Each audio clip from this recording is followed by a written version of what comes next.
샬롬, 말씀 읽어주는 김기웅 목사입니다. 오늘도 기대하는 마음과 사모하는 마음을 가지고 하나님의 말씀 함께 읽겠습니다. 시편 93편 1절부터 5절까지의 말씀입니다. 하나님은 위엄을 두르시고 다스리시는 왕, 하나님은 위엄을 두르시고 능력을 떨치시는 분, 세계는 굳건히 서서 흔들림이 없고 주님의 보좌는 한결같이 견고하니 주님은 영원하신 분. 하나님, 바다에 폭풍이 일어납니다. 폭풍이 사납게 으르댑니다. 폭풍의 우레 같은 파도가 일렁입니다. 사나운 폭풍보다 강하시고 폭풍이 일으킨 파도보다 강력하신 하나님, 어미로우신 하나님이 높은 하늘에서 다스리십니다. 주님의 말씀은 그대로 이루어집니다. 늘 그러했습니다. 하나님, 아름다움과 거룩함이 주님의 궁전의 법도로 자리 잡으니 마지막 때까지 그러할 것입니다. 이것은 하나님의 말씀입니다. 시편 93편은요, 하나님의 왕되심과 세계를 다스리심을, 즉 세계를 통치하심을 찬양하는 시입니다. 이렇게 하나님의 왕되심을 찬양하는 시를 우리가 신정시다라고 이야기를 하는데요. 시편에는 총 13편의 신정시가 존재합니다. 제가 무엇인지 하나씩 읽어드릴 테니까요. 한번 찾아서 읽어보시면 은혜가 될 것 같아요. 먼저 20편, 47편, 89편, 93편, 105편에서 101편, 132편, 144편이 바로 그것입니다. 이러한 시를 지었던 대표적인 인물로는요, 다윗이 있고요. 그리고 고라자손, 에단을 들 수 있습니다. 하지만 오늘 우리가 함께 읽은 시편 93편의 저자가 누구인지에 대해서는요, 알려진 바가 없습니다. 또한 이것은 표제가 없잖아요. 그렇기 때문에 이 시가 언제 지어졌는지, 어떠한 배경 속에 지어졌는지 우리는 알 수 없습니다. 많은 학자들은요, 여러 가지를 이야기를 합니다. 왜요? 무엇인지 분명하게 알 수 없기 때문에 이때 지은 것이 아닌가, 이때 지은 것이 아닌가 여러 가지 가설을 내민다라는 거예요. 그것이 무엇이냐? 주변 국가들처럼 매년 신년 축제에 하나님의 왕되심으로 취임하시는 것을 경축하는 것이 아닐까라고 생각을 하기도 하고요. 다윗 계열의 왕이 통치하는 것을 기념하는 것이 아닐까라고 이야기를 하기도 합니다. 또한 언약궤를 빼앗겼다가 다시금 그 언약궤를 예루살렘으로 갖고 올 때에 불렀던 시가 아닐까라고 이야기하기도 하고요. 포로 귀환 때에 부른 시다라고 얘기하는 사람들도 있습니다. 하지만 앞에서 이야기했듯이 표제가 주는 그러한 정보가 없기 때문에, 또한 어떠한 그러한 역사적인 내용이 담긴 그러한 부분이 없기 때문에 특정 시기나 배경, 저자에 대해서는요, 확실히 단정 지을 수 없다라는 거예요. 하지만 누가 언제 지었던 상관없이 우리가 함께 읽었던 시편 93편은요, 영원부터 영원까지 통치하시는 하나님의 주권을 노래하기 위해 지어진 시라는 것은 분명하다라는 거예요. 이러한 시편 93편을 통해서 우리가 두 가지를 함께 생각해 보았으면 좋겠어요. 먼저 첫 번째, 여호와의 다스리심에 대해서 이야기를 하고 있습니다. 우리 1절의 말씀을 같이 한번 읽어볼까요? 여호와께서 다스리시니 스스로 권위를 입으셨도다. 여호와께서 능력의 옷을 입으시며 띠를 띠셨으므로 세계도 견고히 서서 흔들리지 아니하는도다 라고 이야기합니다. 여기서 다스리다라는 것은요, 고대 절대 왕권을 지닌 왕의 통치를 의미하는 단어입니다. 여기서 중요한 것은 무엇이냐? 오늘 본문은 그 통치의 영역에 대해서 언급하고 있지 않다라는 거예요. 이것은 무엇을 나타내고 있냐면 하나님의 통치 영역은 제한이 없음을, 무한함을 의미하고 있다라는 겁니다. 당시 고대 근동 문화 속에서 신은요, 지역신 혹은 민족신의 개념이었습니다. 즉 자기 나라와 민족 아니면 자기의 국가만을 다스리고 그 영토 안에서만 힘을 내는 제한적인 신이었다라는 거예요. 하지만 하나님의 통치의 범위는요, 다른 이방 신들과 달리 이스라엘이 거하는 가나안 땅에 국한되어 있지 않았다라는 거예요. 하나님의 통치는 열방을 포함하고 있고요. 하나님의 통치는 시간과 공간을 뛰어넘는 것이다 라고 이야기를 하고 있는 겁니다. 그리고 오늘 말씀 1절을 계속해서 보면 여호와는 스스로 권위와 능력의 옷을 입으신 분이다 라고 이야기를 하고 있어요. 여기서 중요한 표현은 또한 무엇이냐? 스스로라는 그러한 표현입니다. 성경은요, 이렇게 이야기하고 있어요. 출애굽기 3장 14절의 말씀입니다. 하나님이 모세에게 이르시되 나는 스스로 있는 자니라. 또 이르시되 너는 이스라엘 자손에게 이같이 이르기를 스스로 있는 자가 나를 너희에게 보내셨다 하라 라고 이야기합니다. 무엇이라고 말씀하십니까? 하나님은요, 스스로 있는 자이다 라고 말씀하고 계신다라는 거예요. 반면에 이방의 신들을 이렇게 나타냅니다. 신명기 4장 28절의 말씀이에요. 너희는 거기서 사람의 손으로 만든 바 보지도 못하며 듣지도 못하며 먹지도 못하며 냄새도 맡지 못하는 목석의 신들을 섬기리라 라고 이야기를 합니다. 이방의 신은 무엇이라고 말해요? 사람의 손으로 만들었다라고 이야기를 하고 있는 거예요.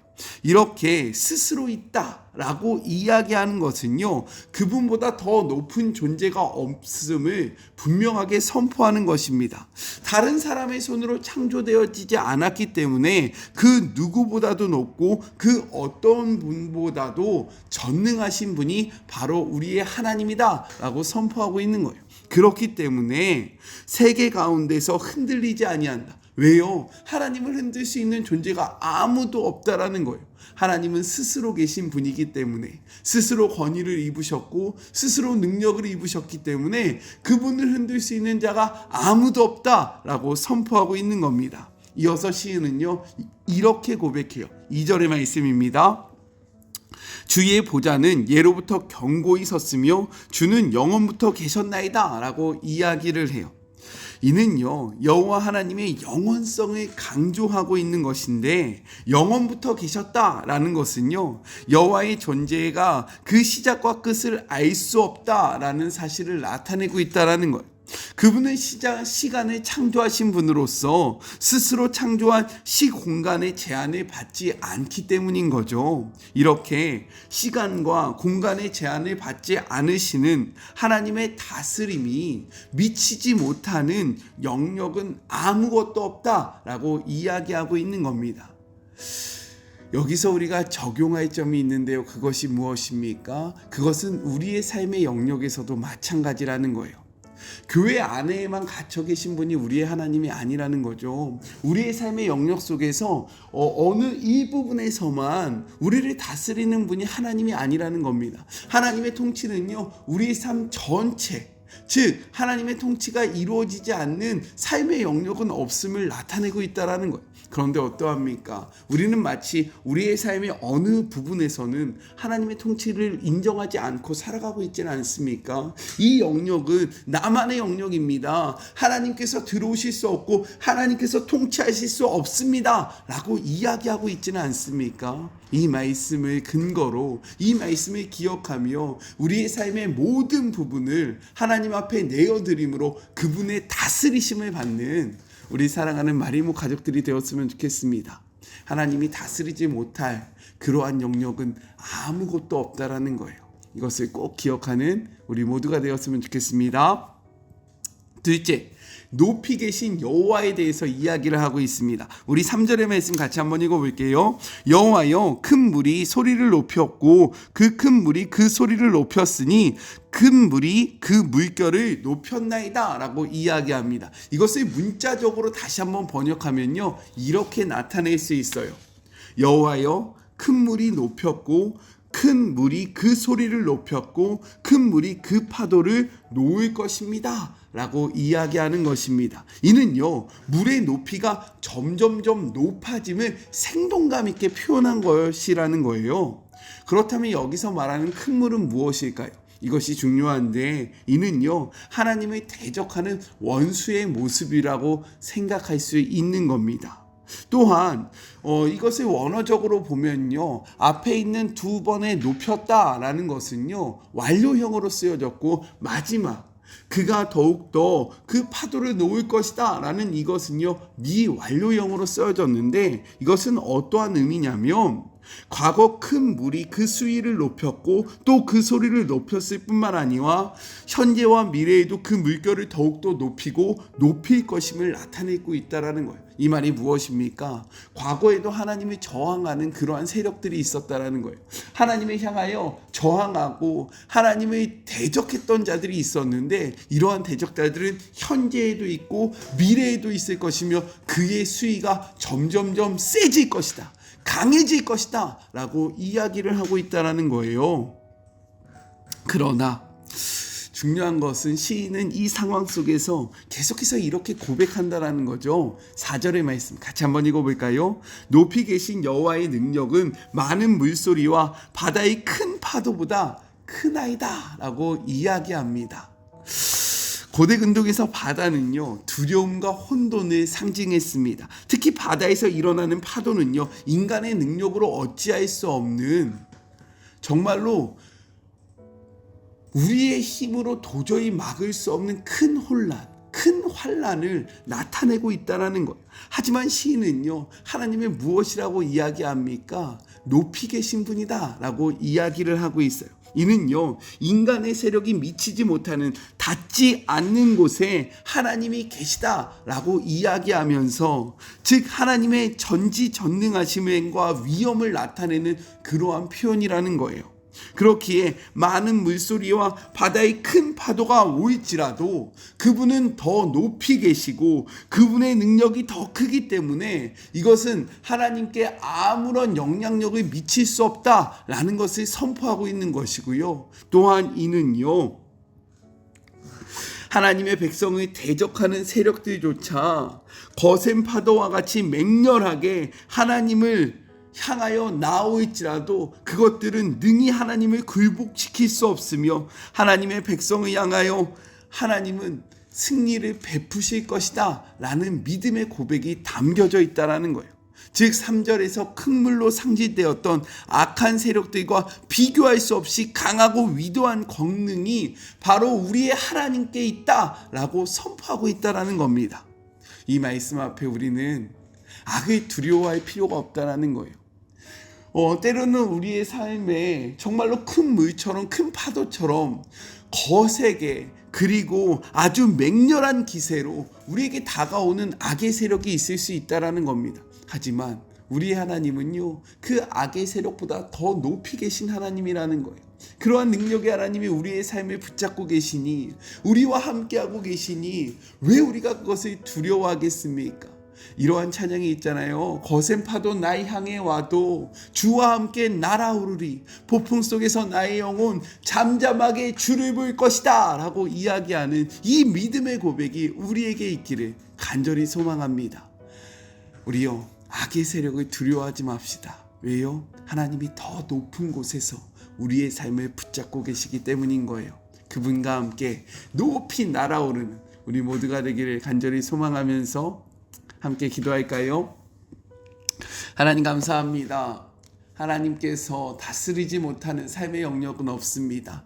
우리의 삶도 마찬가지입니다. 우리의 삶 속에서 하나님께서 통치하지 못하실 그러한 영역은 전혀 없다라는 겁니다. 그런데 우리는 이 부분에서는 하나님의 통치를 받지 않겠다라고 선포하고 있지는 않습니까? 이러한 마음을 내려놓게 하시고 우리의 삶의 전 영역에서 하나님의 통치를 받는 주의 모든 자녀들 되게 하여 주시옵소서.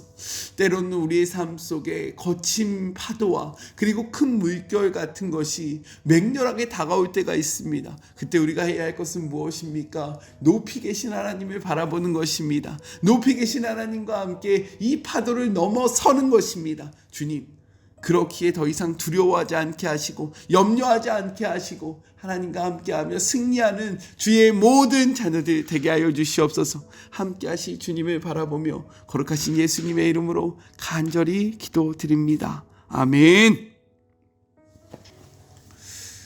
하나님이 다스리지 못하는 영역은 아무것도 없습니다. 이를 인정하며 우리의 삶을 온전히 하나님 앞에 내려드려 정말로 하나님의 다스림을 받는 우리 모두가 되었으면 좋겠고, 우리의 삶 속에 때로는 큰 물결과 맹렬한 파도가 다가올 때가 있을 거예요. 그때 우리가 두려워할 것이 아니라 폭풍 가운데 우리의 영혼 하나님을 바라보며 높이 계신 하나님을 바라보며 그와 함께 그 파도와 그 물결을 넘어서는 우리 사랑하는 마리모 가족들이 되었으면 좋겠습니다. 저는요 또 내일 만나도록 할게요. 사랑하고 주님의 이름으로 축복하면서 오늘 하루도 힘내세요. 우리 내일 만나요. 안녕. 오늘도 수고하셨습니다.